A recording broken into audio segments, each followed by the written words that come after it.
네, 여러분, 이스라엘이라고 하는 국가의 형성은 물을 건너면서 시작하고 물을 건너면서 마무리됩니다. 모세와 함께 홍해 바다를 건너면서 애굽과 결별하고 독자적인 정체성을 갖게 되죠. 그리고 여호수아와 함께 요단강을 건너서 가나안 땅으로 들어가면서 이제는 국민과 주권과 영토를 갖춘 하나의 국가로 출범하게 됩니다.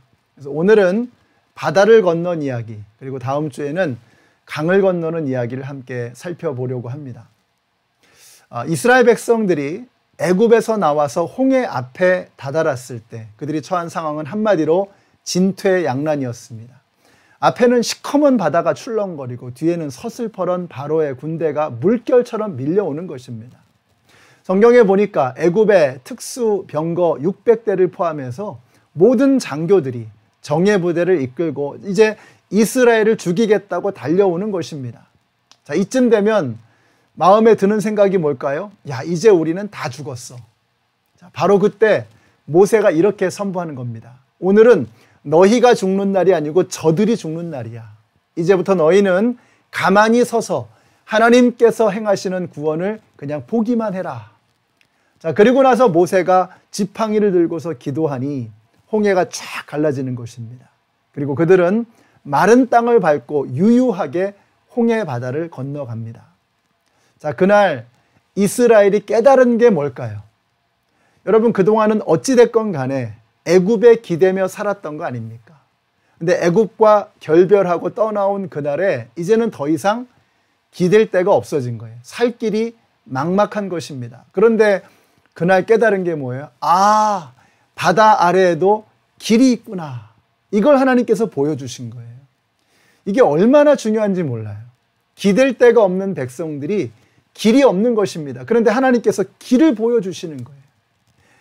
여러분, 이제는 바로가 아니고 애굽이 아니고 이스라엘의 하나님, 여호와 하나님을 기대며 살아야 하는구나 하는 이것을 깨닫게 하시는 거예요. 그래서 하나님께서는 그날에 바다 아래에 감추어 두었던 길을 열어서 보여주셨던 것입니다.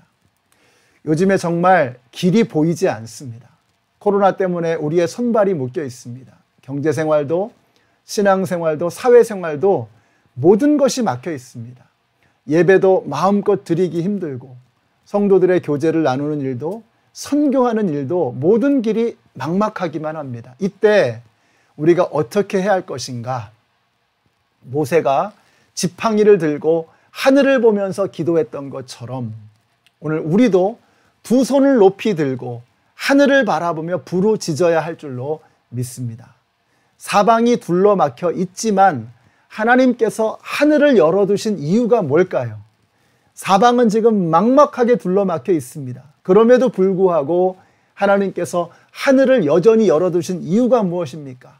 하늘에 계신 하나님을 바라보며 부르짖으라는 거예요. 우리는 무슨 문제가 생기면 자꾸 문제만 주야로 묵상합니다. 그러면 안 돼요. 기도는 뭐예요? 문제가 앞에 있지만 문제만 보는 게 아니라 고개를 들어서 문제의 출제자가 되시는 그분을 바라보는 것입니다. 그럼 어떤 일이 벌어져요? 아, 바다 밑에도 길이 있구나. 하나님께서 바다 밑에 감추어 두셨던 길을 보여주시는 역사가 나타나게 되는 것입니다. 여러분, 그게 바로 기도의 즐거움이에요. 기도라고 하는 것은 우리 앞에 놓여있는 이 문제를 놓고 하나님 앞에 기도할 때, 하늘에 계신 하나님을 바라보며 부르짖을 때 바다 밑에 감추어져 있었던 신묘막측하신 하나님의 그 길을 보여주시는 겁니다. 이게 기도의 묘미라는 거예요. 오늘 함께 말씀을 묵상하시는 우리 모든 성도님들께서 고개를 들어서 하늘을 바라보심으로 바다 밑에 감추어져 있었던 그 길이 보이게 되시기를 바랍니다.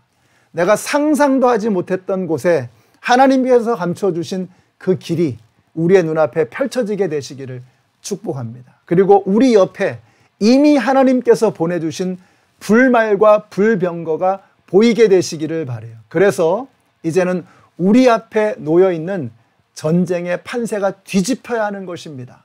오늘 저와 여러분이 이런 사이다와 같은 시원한 승리를 거두시는 그러한 놀라운 하루가 되시기를 우리 예수님의 이름으로 축원합니다.